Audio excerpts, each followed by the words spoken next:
could be more like a discussion. I was thinking about the relationship between women and power and how complex it is, how multifaceted it is, and how it's shaped historically, culturally, socially, and politically. So, and like we saw with Grace O'Malley, from the historical perspective, there, it was a historical exclusion. Fiona, you were asking if she, if that was a recent law, but it was actually, with Brehon law, a woman couldn't become a chieftain.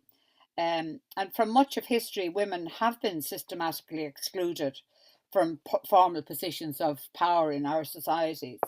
The clan system didn't allow her to be chieftain, and patriarchal systems often relegated women to domestic roles, as we know, limited their access to political, economic, and social power.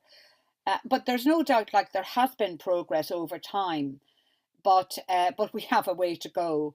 And like, I was just thinking about the suffrage movements, in the 1900s and the 19th century and 20th century.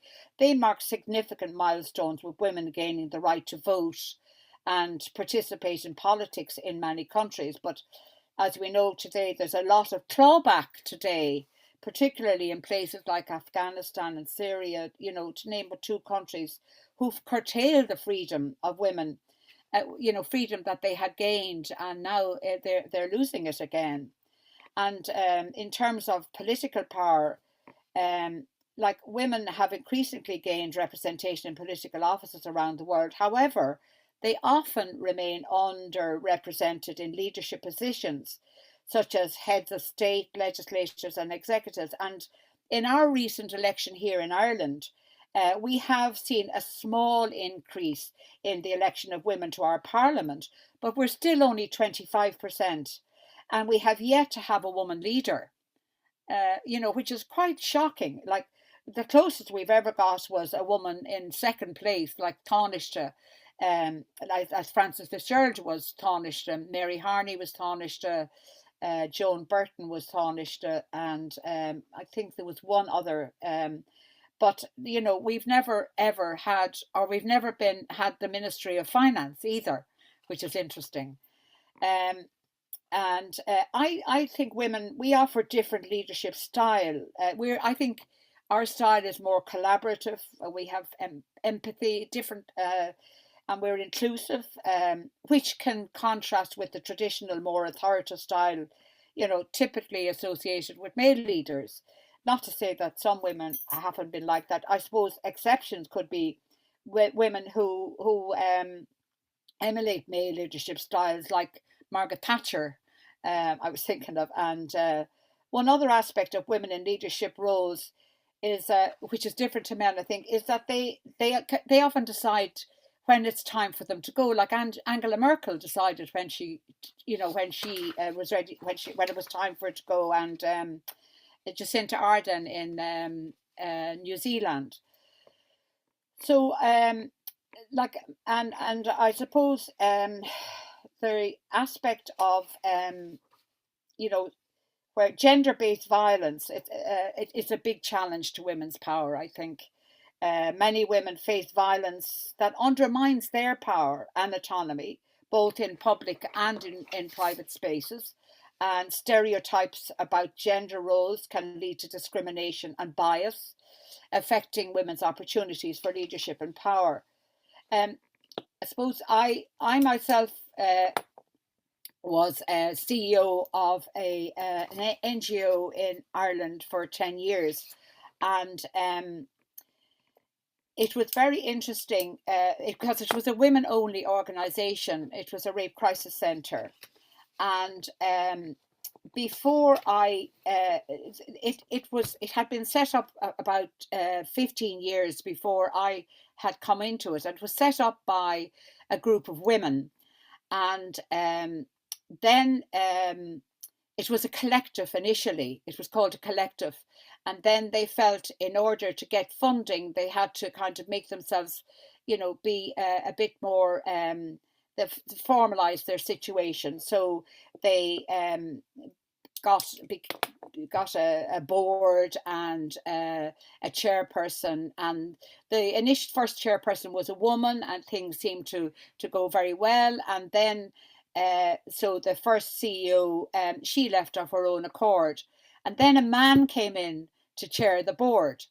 And interestingly, the next three CEOs were practically frog marched out of the organization. And it was really interesting. And so when I applied for the job and was offered it, I needed to find out what was the reason as to why, this happened.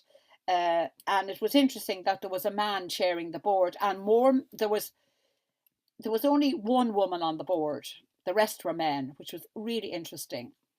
But anyway, so I had a conversation with the chairperson, and was very clear about the role, setting about the roles, because when I suppose I trained as a group analyst, and I'd be very clear about the importance of boundaries.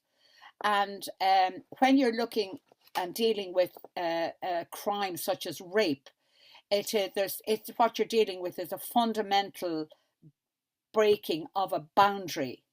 And so I thought it would have been terribly important that the procedures and policies around who did what, and very clear definitions of roles would be really important for an organisation such as a Rape Crisis Centre.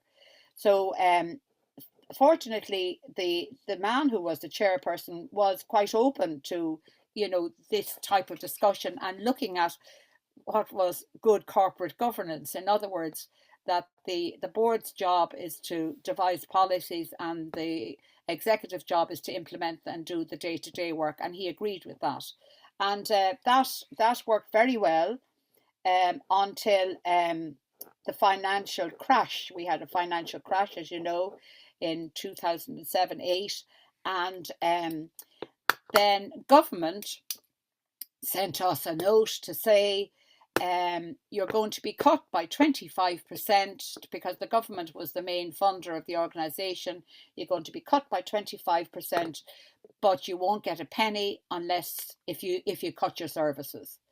So we had to go. The biggest, of course, the biggest amount of money that was paid out every month was salaries. So we had to go to the staff, and we had to negotiate, that the staff would take salaries, and we worked out something very good with the staff. However, the union came in, which was very male dominated, and the union came in and told us, that we can't have cuts, and there was absolute bedlam, mayhem, and everything was crazy, and so the board. The union suggested that the chairperson come to a meeting with the staff and the CEO, myself. And I said no, because that wasn't, that was it, the running of the organisation was up to me, not to the chairperson. But the union insisted, and when the chairman came in, they absolutely annihilated him. They were horrible. All the anger came out against the chairperson. And then the chairperson went back and told me to impose the cuts. So I couldn't do that, because I had respect for my team, who were amazing women. And fortunately, I was able to work with them and, get the cuts implemented, but with their approval. But that would be a very different way, I think, to how the men were operating. They were operating on impose, and if they're not happy, get rid of them. I mean, these were people who had families. Some of them were the main breadwinners in their families. So, but anyway, I just wanted to give you that experience, just talk about my own personal experience. It was very difficult, but I must say the staff were amazing. They stepped up to the plate, and for 4 years they operated on, cut salaries at a time when there were more and more people coming forward to the Rape Crisis Centre for the services. But what they sadly what government can do, government agencies, what they can do is they're the ones with the money, where power often and money are very interchangeable, and they often set up organizations against each other, um, by giving them more money and trying to split the NGO sector. But I'm glad to say that nowadays the Ireland have ratified what's called the Istanbul Convention, which is a human rights convention on the elimination of violence against women. And part of that convention requires government to respect the NGO sector, and and they will evaluate how they are working with the NGO sectors, and follow up to make sure that they are behaving themselves. But it's a very interesting area and space to be observing and to be working in. So just to come back to more general then, in terms of the social women in social movements such as feminism and gender equality campaigns, they've challenged traditional gender roles and norms, advocating for women's rights and empowerment. And this is being challenged today, sadly, in many quarters, with the growth in influence of people like Andrew Tate. So women's access to power varies across different cultural and national contexts, and in some regions, women may have gained significant political power, while in others, they may continue to face severe restrictions. And I would just conclude by saying we have seen significant progress in many areas, yet persistent challenges remain. The ongoing struggle for gender equality and women's empowerment continues to shape discussions about power in both public and private spheres. And addressing these challenges requires collective efforts from individuals, organisations, and governments to create a more equitable society. So Ellen, there's some thoughts. Ellen, would you be okay talking a little bit about the mirroring that you got from group analysis and how mirroring works? Well, yes, I suppose it's where I was telling you about the importance of setting up the boundaries in terms of the different roles within the Rape Crisis Centre. I would see how organisations, let's say, who are dealing with something as horrendous as rape and abuse of power, because that's what rape is about. It's about the abuse of power. And so an organization that's dealing with the abuse of power can have that reflected in its own organization. And this is why it's so important to make sure that you are aware of that possibility that abuse can be in the system.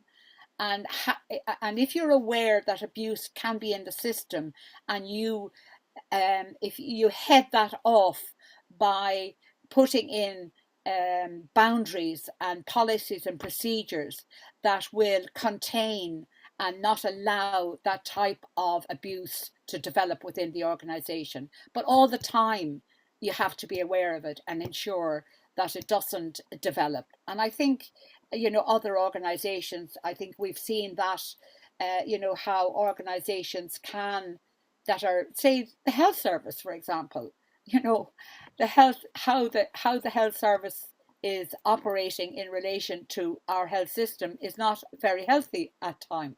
So, that's what I mean by mirroring. Anyway, I hope that's makes sense.